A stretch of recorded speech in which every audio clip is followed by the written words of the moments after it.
ายดีมื้อนี้จับกบเด้อมื้อนี้เด้อ มีลูกค้าสั่งจับกบก่อนจับกบก่อนนี่ได้แล้ว1ตัว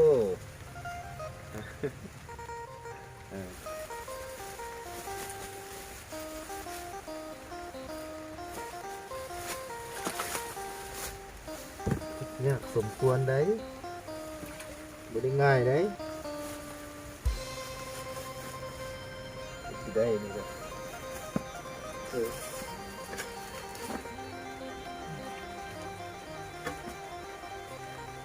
2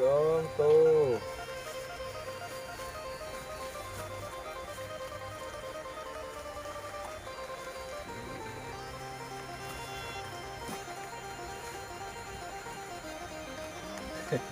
3ตัว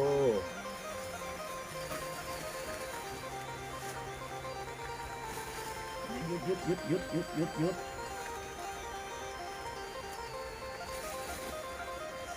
ตัว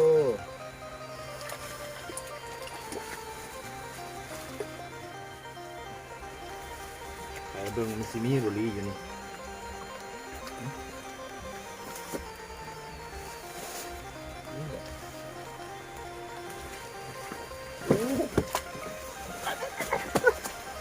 ทันบ่ทันโอ้ทันจับโตเลย4-5โตทันจับโต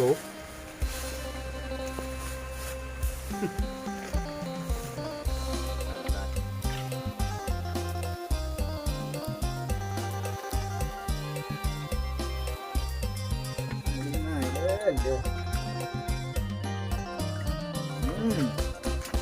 ได้แล้ว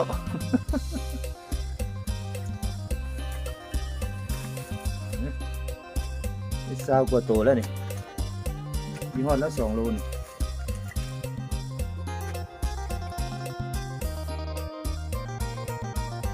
ประมาณ2 โลนี่สั่งก่อนมาเลย2 โลพอดีเป๊ะเลย ต้องจับเติมอีก5 ขีดประมาณ5 ตัวแ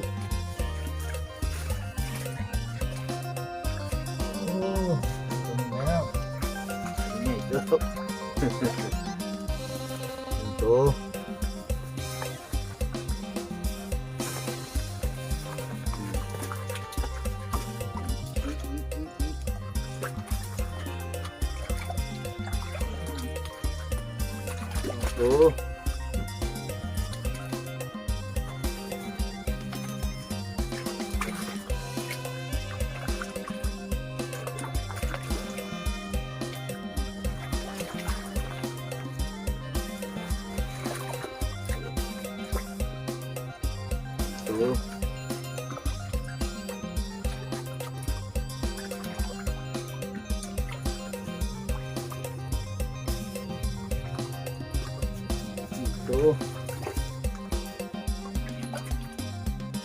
2 โล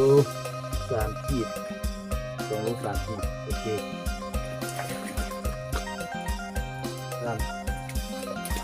ตีให้อีกตัวหนึ่งนี่ อีกตัวหนึ่ง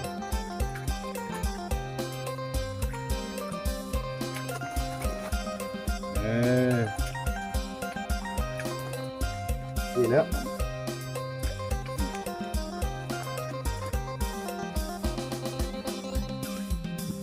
มัดดีๆผู้ควบคุมได้หักขาไปส่งลูกค้าก่อน